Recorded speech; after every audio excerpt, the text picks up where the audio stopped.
اللہ اللہ اللہ اللہ اللہ اللہ اللہ اللہ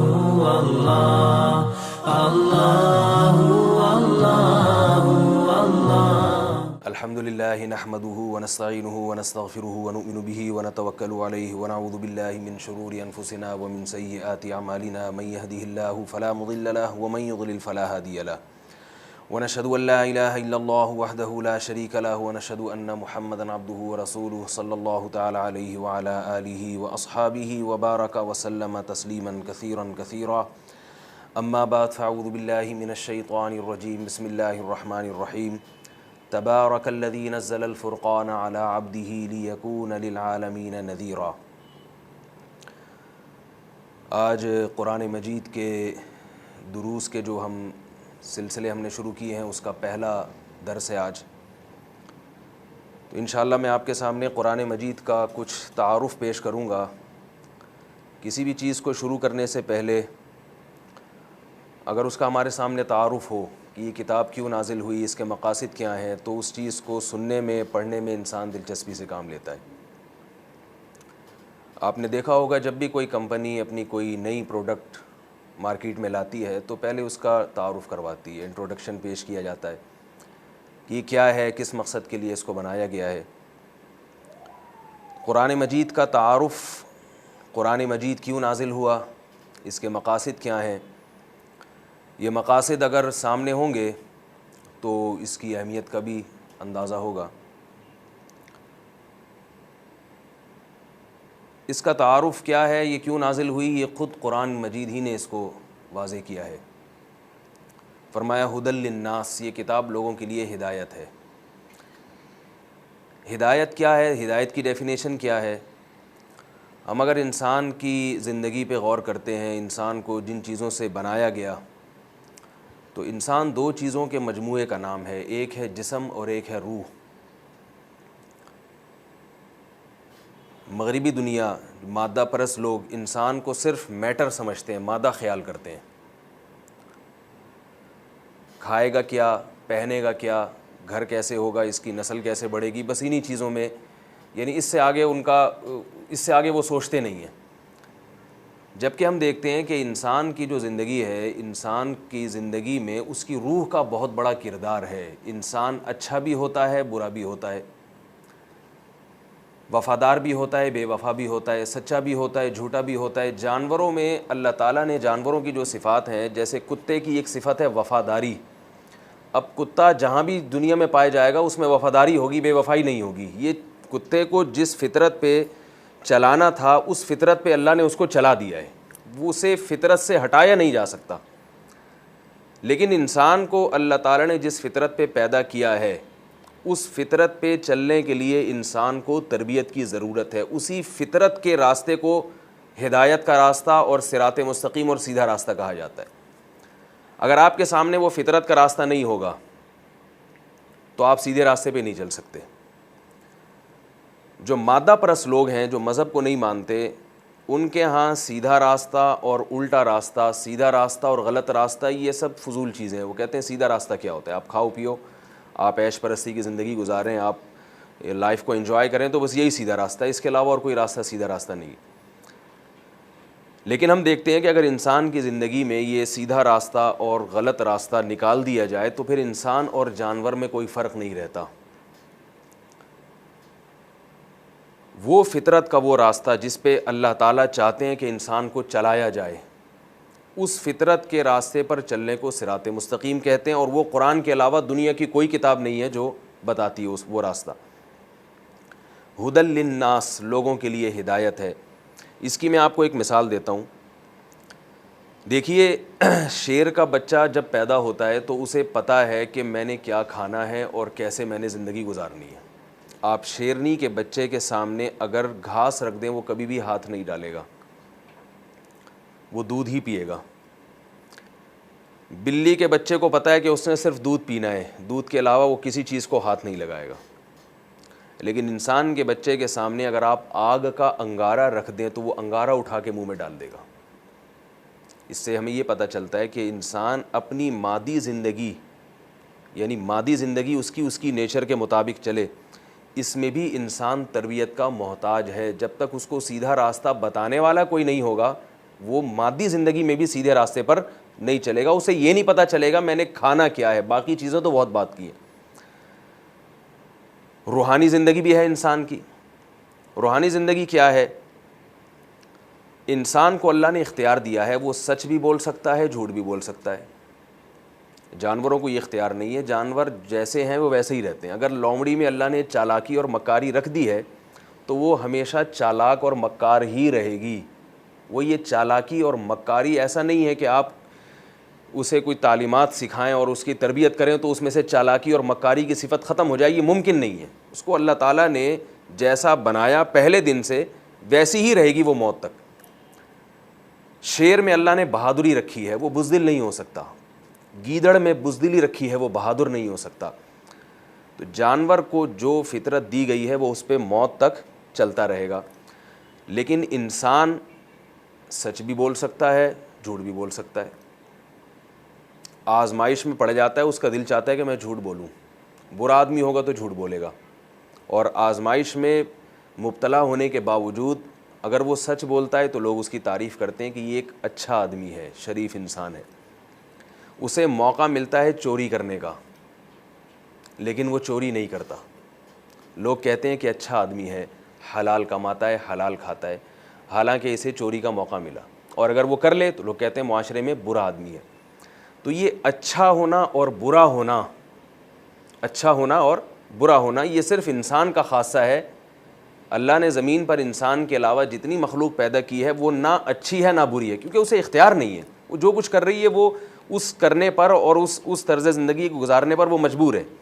صرف انسان کی یہ خاصیت ہے کہ انسان یا تو اچھا ہوگا یا برا ہوگا، وفادار ہوگا یا بے وفا ہوگا، سچا ہوگا یا جھوٹا ہوگا، احسان فراموش ہوگا یا شکر گزار ہوگا. یہ انسان کی صفت ہے. انسان میں اس قسم کی مثالیں ملتی ہیں کہ والدین نے آپ کو پالا، آپ بوڑھے والدین کی خدمت کر رہے ہیں. لوگ کہتے ہیں ماشاءاللہ یہ احسان فراموش نہیں ہے. لیکن آپ کو ایسے بھی ملیں گے کہ بوڑھے والدین نے آپ کی خدمت کی، آپ کو جوان کیا، لیکن جب ان کو خدمت کی ضرورت ہوئی تو آپ نے ان کی خدمت نہیں کی. تو یہ اچھا اور برا ہونا یہ انسان کا خاصہ ہے. یہ جانوروں میں یہ چیز نہیں ہوتی. انہیں جس فطرت پہ قدرت نے بنایا ہے وہ اسی پہ موت تک چلتے رہیں گے.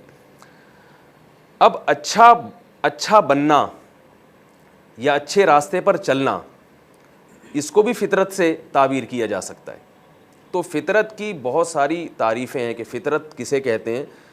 وہ تعریفوں میں تو اختلاف ہو سکتا ہے، لیکن اس پر سب متفق ہیں کہ انسان کی زندگی ایسی گزرے جیسے انسان کو ہونا چاہیے. نظریاتی لحاظ سے بھی وہ اس کی اصلاح ہو کہ وہ درست نظریات رکھے، غلط نظریات نہ رکھے. عملی لحاظ سے بھی وہ ایک اچھا انسان معاشرے میں بنے. تو اسی اچھائی کو فطرت سے تعبیر کیا جاتا ہے، اور یہ راستہ دکھانے کے لیے کہ اچھا راستہ ہے کون سا، اور اس راستے پر چلانے کے لیے اللہ تعالیٰ نے اس کتاب کو نازل کیا. تو اگر ہم یوں کہیں کہ دنیا میں سب سے زیادہ انسان کو ضرورت اس بات کی ہے کہ وہ انسان بن جائے، تو میرا خیال ہے اس میں کوئی دو رائے نہیں ہو سکتی. خوراک بھی انسان کی ضرورت ہے، گھر بھی انسان کی ضرورت ہے، کاروبار بھی انسان کی ضرورت ہے، لیکن سب سے پہلے تو انسان کی ضرورت یہ ہے کہ وہ انسان بن جائے جو اللہ تعالیٰ اس کو بنانا چاہتے ہیں، اس میں وہ صفات پیدا ہو جائیں. تو اگر ہم یہ کہتے ہیں کہ سب سے زیادہ ضرورت انسان کو انسان بنانے کی ہے، اور وہ کتاب صرف اور صرف قرآن ہے. اس کے علاوہ میں ابھی آپ سے انشاءاللہ وضاحت سے بتاؤں گا کہ قرآن نے جن موضوعات کو چھیڑا ہے انسان کو انسان بنانے کے لیے، وہ موضوعات دنیا کی کوئی کتاب چھیڑتی نہیں ہے. کسی کتاب کا وہ ٹاپک ہی نہیں ہے، کسی کا وہ موضوع ہی نہیں ہے. کہ دنیا کی جتنی کتابیں ہیں وہ اس پر بحث کرتی ہیں کہ انسان کھائے گا کیا، پہنے گا کیا، کھانے اور کمانے کے لیے، پہننے کے لیے کمائے گا کہاں سے، اس پر تو بحث ہوتی ہے. لیکن انسان کو پیدا کیوں کیا گیا، یہ اچھا کیسے بن سکتا ہے، یہ ٹاپک ہی نہیں ہے. یہ صرف قرآن نے اس موضوع پر بات کی ہے کیونکہ اللہ کی کتاب ہے. تو ظاہر ہے رب جانتا ہے کہ میں نے انسان کو پیدا کیوں کیا اور میں کس راستے پر اس کو چلانا چاہتا ہوں. تو اس موضوع سے اس کتاب کی اہمیت کا اندازہ لگانا چاہیے کہ اس کا جو موضوع ہے وہ سب سے مقدس اور سب سے محترم ہے. اب میں آپ کو بتاؤں گا کہ قرآن مجید نے جو یہ دعویٰ کیا ہے کہ ھدی للناس، یہ کتاب لوگوں کے لیے ہدایت ہے، تو وہ کون سی باتیں ہیں جنہیں سیکھے بغیر، جنہیں جانے بغیر انسان صراط مستقیم پر، سیدھے راستے پر، فطرت کے راستے پر چل ہی نہیں سکتا، ناممکن اور محال ہے۔ کوئی یہ دعویٰ ہی نہیں کر سکتا کہ جب تک یہ چند باتوں کا علم انسان کو نہ ہو جائے، صحیح علم، اس وقت تک انسان سیدھے راستے پر چل سکتا ہے۔ کوئی شخص یہ دعویٰ نہیں کر سکتا۔ ان موضوعات کو جو قرآن مجید میں بیان کیے گئے ہیں، علماء نے 3 حصوں میں تقسیم کیا ہے کہ 3 ٹاپک ایسے ہیں قرآن مجید کے، 3 موضوعات ایسے ہیں قرآن مجید کے کہ اگر قرآن وہ موضوعات پر بات نہ کرتا تو پوری دنیا ہمیشہ گمراہی کے اندھیروں میں چلتی رہتی، پوری دنیا، اور سیدھا راستہ کسی کو مل سکتا ہی نہیں ہے۔ وہ تینوں باتیں جو انسان کے لیے جن کا جاننا سب سے زیادہ ضروری ہے، وہ صرف اور صرف آپ کو قرآن میں ملیں گی۔ وہ 3 باتیں کیا ہیں؟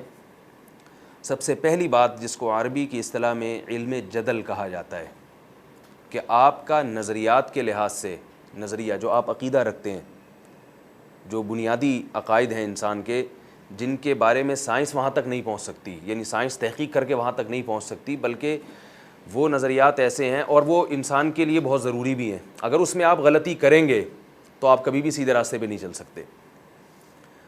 اس علم کو علم جدل کہا جاتا ہے۔ غلط عقائد، غلط نظریات کی نفی اور صحیح عقائد کو دلائل کی دنیا میں ثابت کرنا۔ جو غلط عقیدہ ہے اس کو دلائل سے غلط ثابت کرنا، اور جو صحیح عقیدہ ہے اس کو دلائل سے درست ثابت کرنا۔ صحیح نظریہ، صحیح آپ کا کانسیپٹ کلیئر ہو جائے خدا کے وجود کے بارے میں، خدا کی توحید کے بارے میں، اس کائنات کو کوئی بنانے والا ہے یا نہیں ہے، اس نے پیغمبروں کو بھیجا، کوئی تعلیم اس کی ہمارے پاس محفوظ ہے یا نہیں ہے۔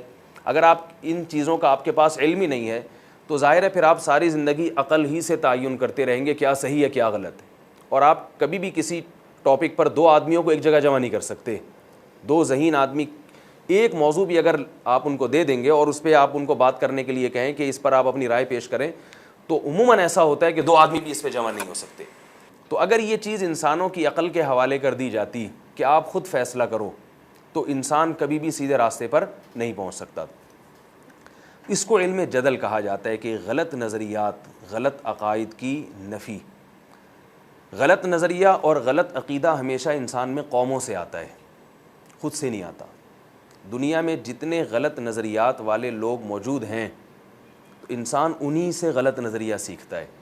اگر ان قوموں کی اور ان قوموں کے جو نظریات ہیں، ان قوموں کو ہائی لائٹ کیا جائے اور ان کے نظریات کو ہائی لائٹ کر کے بیان کیا جائے کہ اس میں یہ خرابی ہے اور ان قوموں میں بھی یہ خرابی ہے، تو انسان کو یقین ہو جاتا ہے کہ بھئی میں جس قوم کے نظریات کو اختیار کر رہا ہوں، یہ قوم بھی گمراہی کے راستے پر چل رہی ہے اور اس کے نظریات بھی مجھے گمراہی کے راستے پر لے جائیں گے، لہذا اس قوم سے انسان دستبرداری کا اعلان کر دیتا ہے۔ تو ہم اگر دیکھتے ہیں کہ دنیا میں مسلمانوں کے علاوہ، اسلام کے علاوہ جتنی قومیں ہیں، ان کو ہم 3 حصوں میں تقسیم کر سکتے ہیں۔ اسلام کی بات میں اس لیے نہیں کروں گا کہ وہ تو پھر قرآن کی دعوت ہے، وہ تو قرآن نے اس کو ثابت کیا ہے۔ میں اس کی بات کر رہا ہوں کہ قرآن جن نظریات کی نفی کرتا ہے اور ان سے قرآن ڈائلاگ کرتا ہے، ان سے قرآن مناظرہ کرتا ہے کہ تمہارے نظریات غلط ہیں اور تم جو جن عقائد کے حامل ہو وہ عقائد غلط ہیں۔ وہ اگر ہم ان عقائد کے حاملین کو تقسیم کرنا چاہیں تو ان کی 3 قسمیں ہیں۔ ایک تو وہ قومیں ہیں جو سرے سے خدا کے وجود ہی کی قائل نہیں ہیں۔ دنیا میں آپ کو ایسے بہت سارے دہریے اور ملحدین ملیں گے جو سرے سے مذہب اور مذہب کی پابندیاں اور اللہ کا وجود اسی کے منکر ہیں۔ وہ یہ کہتے ہیں کہ یہ کائنات خود سے بنی ہے اور اس میں جتنے تصرفات ہو رہے ہیں یہ سارے کے سارے ایک اتفاقی واقعات اور اتفاقی حوادث کا نتیجہ ہیں۔ ہمیں کوئی بنانے والا نہیں ہے، ہم اتفاق سے وجود میں آئے ہیں۔ جیسے کہ ڈاروین کا نظریہ سب لوگ جانتے ہوں گے کہ اس نے اس پہ بڑی محنت کی ہے کہ ایک اتفاق سے سیل وجود میں آیا، پھر وہ ترقی کرتے کرتے کرتے امیبا کی شکل میں آیا، پھر وہ ہوتے کروڑوں لاکھوں سال گزرے، بندر کی شکل اختیار کی، پھر وہ بندر چونکہ کرسی پہ بیٹھتا تھا اور یعنی اس نے کرسی بنا لی اور پتھروں پہ بیٹھنا شروع کیا تو اس کی دم غائب ہونا شروع ہو گئی۔ یہ سب اتفاق سے ہوتے ہوتے انسان وجود میں آ گیا۔ اس نظریے کے حاملین پر بھی قرآن نے بہت مضبوطی سے رد کیا ہے اور دلائل سے ثابت کیا ہے کہ یہ کائنات کسی اتفاقی حادثے سے وجود میں نہیں آئی ہے، یہ ممکن نہیں ہے۔ اس پر تو انشاءاللہ ہم بحث کریں گے قرآن مجید میں کہ قرآن نے کیسے اس پہ رد کیا ہے اور کیسے بہترین انداز سے رد کیا قرآن مجید نے۔ ایسے دلائل کے انبار لگا دیے ہیں کہ کوئی بہت ہی ضدی ہٹ دھرم ہو اور جس کی قسمت میں گمراہی لکھی ہو وہی قرآن کے ان دلائل کا انکار کرے گا، ورنہ اس کا انکار ممکن نہیں ہے۔ تو یہ قرآن مجید کا ٹاپک ہے، اللہ کے وجود کو ثابت کرنا۔ ام خلقوا من غیر شیء ام هم الخالقون، کیا خود سے وجود میں آ گئے ہو؟ اپنی ذات میں غور کرو، کیا یہ ممکن ہے کہ پانی میں ایسے سافٹ ویئر خود سے انسٹال ہو جائیں کہ جب وہ ماں کے رحم میں جائے تو اس میں ناک، کان، آنکھ، دل، دماغ، جگر، ساری چیزیں خود بخود بننا شروع ہو جائیں اور ساری اپنی اپنی جگہ پہ خود بخود فٹ ہونا شروع ہو جائیں؟ کیا تمہاری عقل ماری گئی ہے؟ کیا ہوگا؟ ام خلقوا من غیر شیء، کیا یہ خود سے ممکن ہے؟ ام هم الخالقون، یا کیا تم نے خود اپنے آپ کو ڈیزائن کیا ہے؟ کیا ایک چھوٹی سی گھڑی، ایک چھوٹا سا کیلکولیٹر خود سے وجود میں نہیں آ سکتا؟ تو یہ کیسا اتفاقی واقعہ ہے، کیسا اتفاقی حادثہ ہے کہ ایک پانی وجود میں آ گیا اور اس پانی جو وہ ماں کے رحم میں جاتا ہے تو اس میں آنکھ، ناک، کان، دل، دماغ، جگر بننا شروع ہو جاتے ہیں، اور ثم انشأناہ خلقا آخر، پھر ہم تمہیں ماں کے بطن سے باہر نکالتے ہیں اور ایک نئی دنیا میں لاتے ہیں، پھر آسمان سے بارشیں برستی ہیں تمہیں رزق کھلانے کے لیے۔ تو یہ ساری چیزیں اتفاقی واقعہ نہیں ہو سکتی۔ تو الحمد سے لے کے والناس تک قرآن نے اس پر بہت بھرپور دلائل دیے ہیں کہ یہ کائنات خدا کے وجود کے بغیر، خدا کے ارادے اور اس کے تصرفات کے بغیر نہ تو بن سکتی ہے اور نہ ہی ایک سیکنڈ کے لیے بھی اس میں مینجمنٹ اور انتظام، اس میں جو ہے نا نظم و ضبط قائم رہ سکتا ہے، ایک سیکنڈ کے لیے بھی یہ ممکن نہیں ہے۔ ان اللہ یمسک السماوات والارض ان تزولا ولئن زالتا ان امسکہما من احد من بعدی، فرمائے کہ اللہ ہے جس نے آسمان اور زمین کو بنایا بھی ہے اور اس نظام کو تھامے ہوئے بھی ہے۔ کوئی کمپنی مینجمنٹ کے بغیر ایک منٹ نہیں چل سکتی، تو اتنا بڑا نظام کسی مینجمنٹ کے بغیر اور کسی منتظم کے بغیر یہ کیسے چل سکتا ہے؟ اور اللہ نے فرمایا اگر اللہ ایک سیکنڈ کے لیے بھی اپنا ہاتھ کھینچ لے اور اپنا ارادہ چھوڑ دے تو ایک کائنات کا نظام تباہ و برباد ہو جائے گا، ایک سیکنڈ کے لیے بھی نہیں بچ سکتی ہے۔ ایسا منظم نظام اس اللہ نے اس میں چلایا ہے۔ تو ایک تو وہ قوم ہے جو سرے سے مذہب کے وجود ہی کو غلط سمجھتی ہے، کہتی ہے کوئی مذہب ہونا ہی نہیں چاہیے۔ ان ہی الا حیاتنا الدنیا نموت ونحیا وما یہلکنا الا الدہر، کہ یہ ہماری زندگی ہے، ہم اس میں مرتے بھی ہیں، ہم اس میں جیتے بھی ہیں، اور یہ زمانہ ہے جس کے یہ تصرفات ہیں۔ زمانہ جب کسی کو چاہتا ہے موت دے دیتا ہے، اور وقت ہے جب کسی کو چاہتا ہے زندگی دے دیتا ہے۔ یہ تو ایک یہ قوم ہے، ایک یہ نظریہ ہے کہ سرے سے اللہ کے وجود ہی کو تسلیم نہ کرنا۔ دوسری قومیں وہ ہیں جو مذہب کو مانتی ہیں، اللہ کے تصور کو، گاڈ کے تصور کو، چاہے وہ ان کے اپنے الفاظ ہوں، کوئی گاڈ سے تعبیر کرے یا بھگوان سے تعبیر کرے یا اللہ سے تعبیر کرے، لیکن وہ مانتی ہیں کہ اس کائنات کو کوئی بنانے والا ہے، کوئی کریٹر ہے جس نے ہمیں کریٹ کیا ہے، ہم بنے ہوئے ہیں، خود سے بنے نہیں ہیں، ہمیں بنایا گیا ہے۔ یہ جو قومیں ہیں یہ ان کی دو قسمیں ہیں، دو قسم کی قومیں ہیں۔ ایک وہ قوم ہے جس نے معبود بنانے کے لیے اس کے پاس کوئی معیار نہیں ہے کہ معبود کیسا ہونا چاہیے، انہوں نے ہر اچھی چیز کو معبود سمجھا۔ انہوں نے کہا جو بھی ہماری خدمت کر رہی ہے کائنات کی، جو بھی چیز یا جس چیز میں بھی ہمیں حسن نظر آتا ہے وہی ہمارا معبود ہے، وہی ہمارا خدا ہے۔ کسی نے کہا کہ رات کے وقت میں جب اندھیرا چھا جاتا ہے تو چاند ہے جو اس اندھیرے کے وقت میں ہماری رہنمائی کرتا ہے۔ انہوں نے چاند کو خدا بنا کے اس کی پرستش شروع کر دی۔ کسی نے درختوں کو پوجنا شروع کر دیا، اور کسی نے یہ کیا کہ سیمنٹ اور بجری کے پتھر بنائے اور انسانی شکل بنا کے کسی بزرگ کی نام کی طرف منسوب کیا اور اس کو اپنی عبادت گاہ میں لے جا کے رکھا اور اسی کے سامنے سر جھکانا شروع کر دیا کہ یہ ہمارا معبود ہے۔ تو یہ جو قوم ہے جن کے ہاں معبود کی کوئی خاص ڈیفینیشن نہیں ہے، بس جو چیز اچھی لگے وہ معبود۔ ابھی کچھ دن پہلے انٹرنیٹ پر ایک شخص کا سوال آیا، میرے پاس سوال آیا کہ اگر روٹی سے زیادہ انسان کسی چیز کا محتاج ہے تو میں اسے معبود بنانے کے لیے تیار ہوں۔ کیا مطلب؟ اس سوال پوچھنے والے کا مقصد یہ تھا کہ میں سب سے زیادہ خوراک کا محتاج ہوں، لہذا میں چونکہ خوراک کا محتاج ہوں تو میرا معبود کیا ہونی چاہیے؟ روٹی ہونی چاہیے، خوراک ہونی چاہیے، میرا معبود خوراک ہونا چاہیے۔ تو اس کے خیال میں چونکہ انسان محتاج ہے خوراک کا سب سے زیادہ، اور سب سے زیادہ ضرورت انسان کو روٹی کی ہے، تو وہ روٹی کی عبادت میں لگا ہوا ہے، اور وہ کہہ رہے ہیں مجھے دلائل سے ثابت کرو کہ روٹی سے زیادہ کسی اور چیز کی ضرورت ہے انسان کو تو میں اس کو خدا بنا لوں گا۔ تو ایسے لوگ بھی ہیں دنیا میں۔ تو ان لوگوں میں اگر یوں کہا جائے کہ اس قسم کے لوگوں کی جتنی تعداد ہے اتنے ہی خدا ہیں ان کے، تو شاید یہ دعویٰ غلط نہیں ہوگا. اگر یہ کروڑوں میں ہے تو ان کے خدا کی تعداد بھی کروڑوں میں ہے، لاکھوں کروڑوں میں ان کے خدا ہیں. جس کو جو سمجھ میں آیا اس نے اس کو معبود بنا لیا. قرآن نے اس نظریے پر بڑے بھرپور انداز سے نفی کی ہے کہ اگر آپ گاڈ کے تصور کے قائل ہیں، معبود کے تصور کے قائل ہیں، تو اس کائنات میں بنی ہوئی چیزوں کو معبود نہیں بنایا جا سکتا، بنی ہوئی چیزوں کو. بلکہ قرآن نے یہ بتایا کہ یہ تمام کی تمام چیزیں یہ انسان کے لیے بنائی گئی ہیں. دنیا کی واحد کتاب ہے جس نے اس راز سے پردہ اٹھایا کہ اس پوری کائنات کو بنایا کیوں گیا. یہ ایسا سوال ہے جس کا سائنس جواب نہیں دے سکتی، بنانے والا ہی بتا سکتا ہے کہ میں نے اس پوری کائنات کو کیوں بنایا. قرآن نے اس موضوع پر بھی بات کی ہے اور کئی مقامات پہ بات کی ہے.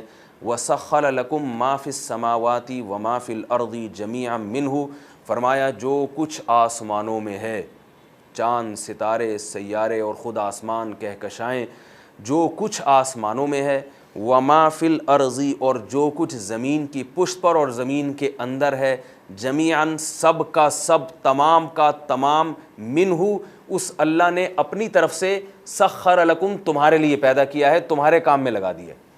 تو یہ کیسی احمقانہ بات ہے کہ جس چیز کو میری خدمت کے لیے پیدا کیا گیا، جو میرا خادم ہے، جو میرا نوکر ہے، میں اسی کے سامنے سر جھکانا شروع کر دوں. آپ کسی کمپنی میں مینیجر تھے، آپ کو عزت کے ساتھ کرسی پہ لا کے بٹھایا گیا، گاڑی کی چابی آپ کے ہاتھ میں پکڑائی گئی کہ یہ گاڑی آپ کی خدمت کرے گی، آپ کو ایک سرونٹ دے دیا گیا کہ یہ نوکر بھی آپ کی خدمت کرے گا. آپ نے کیا کیا؟ آپ نے دیکھا کہ میں بٹن دباتا ہوں یہ چائے لے کے آتا ہے، میں بٹن دباتا ہوں یہ شربت لے آتا ہے، میں بٹن دباتا ہوں یہ میرے سگریٹ کا انتظام کرتا ہے، تو یہ تو بڑا اچھا خدمت گزار ہے.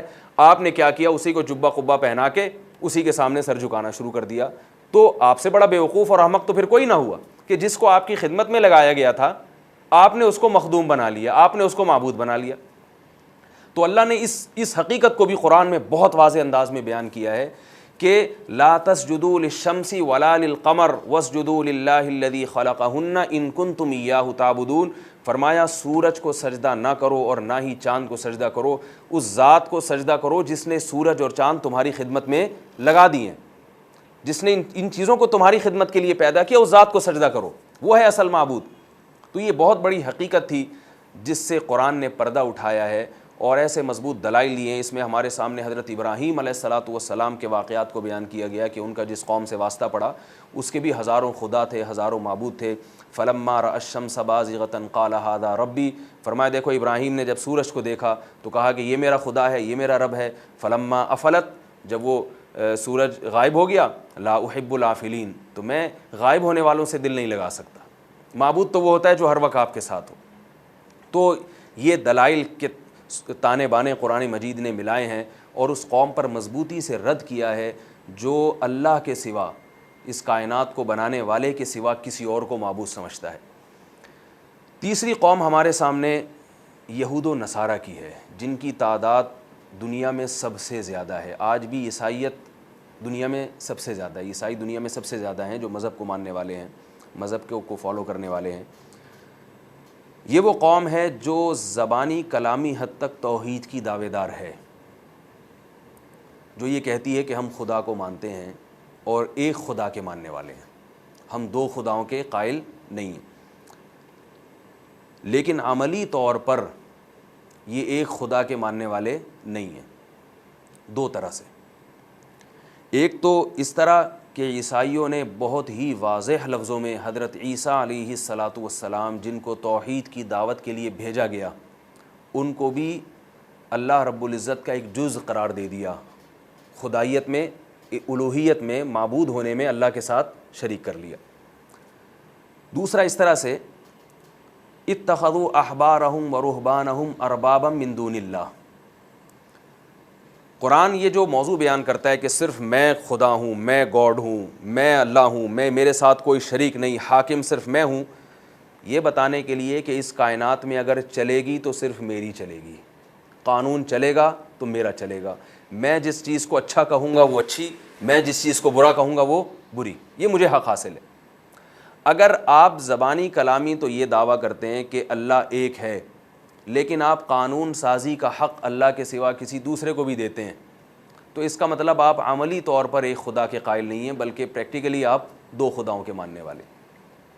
آپ یہ بھی کہتے ہیں کہ ہمارے ملک کے یہ فلاں وزیر اعظم ہیں، یہ میں ان کو وزیر اعظم مانتا ہوں، یا میں ان کو صدر مانتا ہوں، یا میں مانتا ہوں کہ یہ اسمبلی کے ارکان صرف اور صرف یہ ہیں، لیکن آپ کہتے ہیں قانون تبدیل کرنے کا اختیار فلاں آدمی کو بھی ہے، فلاں کو بھی ہے، تو ظاہر ہے دنیا کا کوئی قانون آپ کو اس کی اجازت نہیں دے گا۔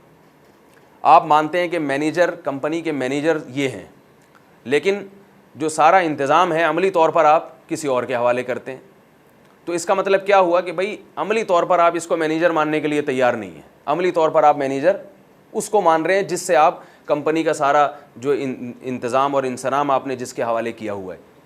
تو اللہ تعالیٰ یہ قرآن مجید میں اس بات پر بھی قرآن مجید نے بہت زور دیا ہے کہ جب تم زبان سے دعویٰ کرتے ہو کہ ایک اللہ ہے، اس کائنات کو بنانے والا، اس کائنات کو چلانے والا، تو عملی طور پر بھی تمہیں اس ایک ہی کو ماننا پڑے گا۔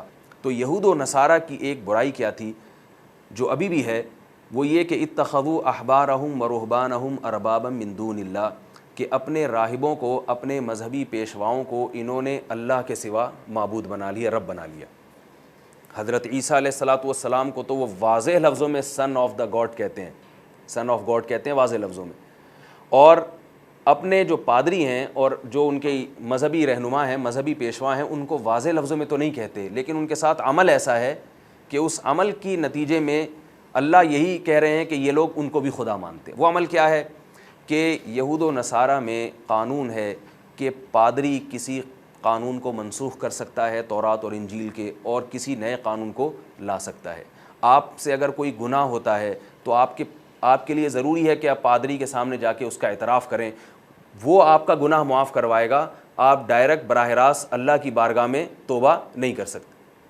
جبکہ اللہ نے قرآن مجید میں فرمایا خدا جب میں ہوں تو یہ پادری جو ہے نا، یا یہ جو تمہارا مذہبی رہنما ہے، یہ بھی میرا اتنا ہی محتاج ہے جتنے تم ہو، اس سے بھی غلطی ہوگی تو معاف میں کروں گا، اور تم سے بھی غلطی ہوگی تو معاف میں کر سکتا ہوں، میرے سامنے آ کے گڑاؤ، میرے سامنے آ کے توبہ کرو۔ یہ بہت اہم موضوع ہے کہ شریعت ساز، شریعت کو بنانے والا، حلال و حرام کرنے والا، قانون بنانے والا، یہ صرف اور صرف ایک ذات ہے، وہ اللہ ہے۔ اللہ کے سوا کسی انسان کو قانون سازی کا اختیار نہیں ہے۔ ہاں، جن چیزوں میں اللہ نے قانون نہیں بنایا، انسانوں کی رائے پر چھوڑ دیا، اس میں انسان اجتہاد کر سکتا ہے اور رائے اس میں انسان اپنی پیش کر سکتا ہے۔ تو قرآن مجید نے عیسائیوں کے اس نظریے پر بھی بہت مضبوط طریقے سے رد کیا ہے کہ حضرت عیسیٰ علیہ السلام اللہ کے بیٹے ہیں۔ قرآن کی آیت ہے، فرمایا کانا یأکلان الطعام انظر کیف نصرف الآیات لعلہم یفقہون، فرمایا دیکھو عیسیٰ ابن مریم اور ان کی ماں مریم دونوں مل کے کھانا کھایا کرتے تھے، بھلا جو پیٹ بھرنے کے لیے روٹی اور کھانے کا محتاج ہو وہ کیسے خدا ہو سکتا ہے، وہ کیسا معبود ہو سکتا ہے؟ معبود تو وہ ہوتا ہے کہ جب آپ اسباب سے مایوس ہو جائیں تو وہ اسباب کے بغیر آپ کی مدد کر سکے۔ آپ بوڑھے ہو گئے، آپ کو اولاد کی ضرورت ہے، ڈاکٹر کہتے ہیں کہ آپ کی اولاد ممکن نہیں ہے بڑھاپے کی وجہ سے، لیکن وہ اللہ اس حالت میں آپ کو اولاد دینے پر قادر ہو، جیسے اس نے زکریا علیہ السلام کو اولاد دی بڑھاپے میں۔ آپ سمندر کی موجوں میں پھنس چکے ہیں، نکلنے کا، اس بھنور سے نکلنے کا کوئی راستہ نہیں ہے، موت یقینی ہے، وہ ذات کسی سبب اور وسیلے کا استعمال کیے بغیر وہ آپ کو اس عذاب سے بچا لے، اس ذات کو معبود کہا جاتا ہے۔ وہ ذات ایسی ہے کہ اس کی غلامی اختیار کی جائے۔ تو اللہ فرما رہے ہیں کہ حضرت عیسیٰ علیہ السلام پیٹ بھرنے کے لیے روٹی کے محتاج تھے۔ تم بھی جانتے ہو، تمہاری کتابوں میں بھی لکھا ہوا ہے کہ حضرت عیسیٰ علیہ السلام کو ان کی ماں مریم کو جب بھوک لگتی تھی دونوں مل کے کھانا کھایا کرتے تھے۔ تو یہ کیسا خدا ہے، کیسا معبود ہے جو پیٹ بھرنے کے لیے روٹی کا محتاج ہے، یہ اسباب اختیار کرنے کا محتاج ہے، تو یہ تمہاری مدد نہیں کر سکتے۔ انظر کیف نصرف الآیات، پھر قرآن کہتا ہے کہ دیکھیے ہم کیسے ان کے لیے نشانیاں بیان کرتے ہیں اور کیسی مثالیں ان کے لیے بیان کرتے ہیں، لعلہم یفقہون، تاکہ یہ سمجھیں۔ بہت مضبوط دلائل کے ساتھ قرآن مجید نے اس حقیقت کو بیان کیا کہ یہود و نصارہ کے نظریات غلط ہیں، ان کی شریعتیں تحریف شدہ ہیں، اور تحریف کی وجہ بھی قرآن نے بیان کی کہ انہوں نے اپنے مذہبی رہنماؤں کو معبود بنا لیا تھا۔ تو یہ ایک بہت اہم ترین موضوع ہے نظریات کی اور عقائد کی اصلاح کا، جس کو قرآن نے بہت اہمیت کے ساتھ بیان کیا۔ اگر قرآن اس موضوع کو بیان نہ کرتا تو آج اہل اسلام جس ہدایت کے راستے پر چل رہے ہیں انہیں یہ ہدایت کا راستہ نصیب نہیں ہوتا، اور آج بھی کسی غیر مسلم کو یا کسی بھٹکے ہوئے کو اگر سیدھا راستہ چاہیے تو اسے قرآن کے ان دلائل کو سننا پڑے گا، اس میں غور کرنا پڑے گا، اور اس کی فطرت یہ کہے گی کہ قرآن جو بات کر رہا ہے وہ بالکل درست کر رہا ہے، وہ غلط بات نہیں کر رہا اور فطرت کے بالکل مطابق بات کر رہا ہے۔ تو یہ تو ایک اہم موضوع ہے قرآن مجید کا، علم جدل جسے کہا جاتا ہے۔ اللہ اللہ اللہ اللہ اللہ اللہ